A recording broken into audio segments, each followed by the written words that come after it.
Hello everyone, welcome to ज्ञान stream. तो आइए आज हम लोग फिर से अफ्रीका के मैप को कंटिन्यू करते हुए हम लोग आज आगे देखते हैं।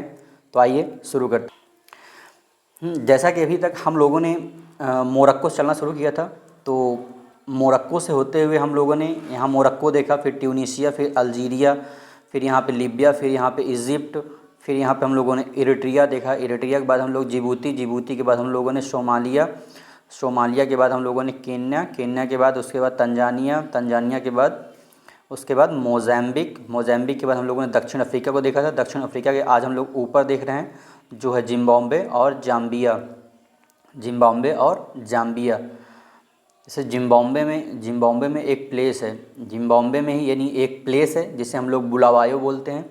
वो क्या है, एक महत्वपूर्ण औद्योगिक शहर है जिम्बाब्वे का। फिर वहीं हरारे जो है जिम्बाब्वे की एक प्रशासनिक राजधानी भी है। हरारे जो है जिम्बाब्वे की प्रशासनिक राजधानी है। और जो जाम्बेजी नदी है, जाम्बेजी जो नदी है वो जिम्बाब्वे और जाम्बिया के मध्य राजनैतिक सीमा बनाती है। जाम्बेजी नदी जो है जिम्बाब्वे और जाम्बिया के मध्य राजनैतिक सीमा बनाती है। ये है हमारा जाम्बेजी नदी जो कटंगा पठार से निकलती है, निकलते हुए फिर यहाँ पे करीबा बांध, फिर करीबा झील, फिर विक्टोरिया लेक से को क्रॉस करते हुए फिर आके मोज़ैम्बिक चैनल में गिरती है। और इसी नदी पर निर्मित जो करीबा बांध है, करीबा बांध का जो एक जलाशय है उसे हम लोग क्या बोलते हैं, करीबा झील बोलते हैं। और इस झील के समीप ही अवस्थित है विक्टोरिया जलप्रपात। ठीक, तो विक्टोरिया जलप्रपात कहाँ अवस्थित है, अफ्रीका में अवस्थित है। अफ्रीका किन देश की सीमा पर अवस्थित है, तो क्या है बताइए, जिम्बाब्वे और जाम्बिया, जिम्बाब्वे और जाम्बिया की सीमा पे अवस्थित है विक्टोरिया जलप्रपात। ठीक, हम लोग इसके आगे देखते हैं। तो यहाँ पे आता है हमारा इसके आगे लेक न्यासा और लेक मलावी, जो तंजानिया और ज़ैम्बिक और मलावी की सीमा पे अवस्थित है। ये है हमारा प्लेस जो है मोज़ैम्बिक, और ये छोटा सा देश है मलावी, और ये वाला देश है तंजानिया। इसी की सीमा पे अवस्थित है लेक न्यासा और लेक मलावी। यह अफ्रीका की तीसरी सबसे बड़ी झील है, यह अफ्रीका की तीसरी सबसे बड़ी झील है। इसे कैलेंडर लेक भी बोलते हैं, इसे कैलेंडर लेक भी बोलते हैं, इसे कैलेंडर लेक भी बोलते हैं। जो यह झील है लेक न्यासा और लेक मलावी, यह ग्रेट अफ्रीकन रिफ्ट वैली का जो दक्षिण में विस्तार है, दक्षिण में विस्तार है इस झील तक है।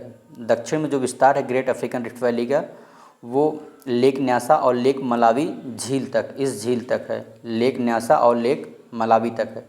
इसलिए इसे रिफ्ट वैली लेक भी बोलते हैं, इसलिए इसे रिफ्ट वैली लेक या टेक्टोनिक झील भी बोलते हैं, इसलिए इसे रिफ्ट वैली लेक या टेक्टोनिक झील भी बोलते हैं।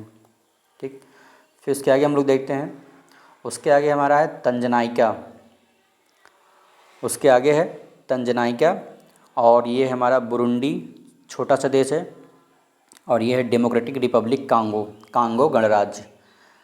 तंजनाइका जो झील है, तंजनाइका झील ये है। ठीक, तंजनाइका झील जो है तंजानिया और जाम्बिया और कांगो गणराज्य और बुरुंडी की सीमा पर अवस्थित है।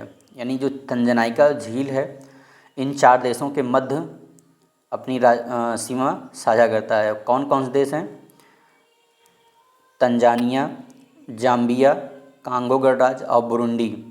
इसे याद रखिएगा, जितने अब तक हम लोगों ने जितने भी यानी कि मैप में डिस्कस किए हैं, अच्छे सारी चीज़ें याद रखिएगा, क्योंकि सारे के सारे कहीं ना कहीं पूछे जाते रहे हैं। ठीक, जितनी भी लोकेशन हैं सब कहीं ना कहीं पूछे जाती रही एग्ज़ाम में। फिर उसके बाद हमारा आता है जो हमारा ये तंजनाइका झील है, यह अफ्रीका की दूसरी सबसे बड़ी झील है।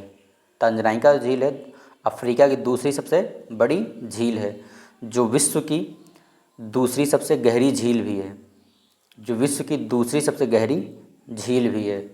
यह ग्रेट अफ्रीकन रिफ्ट वैली की औसत गहराई सबसे अधिक है।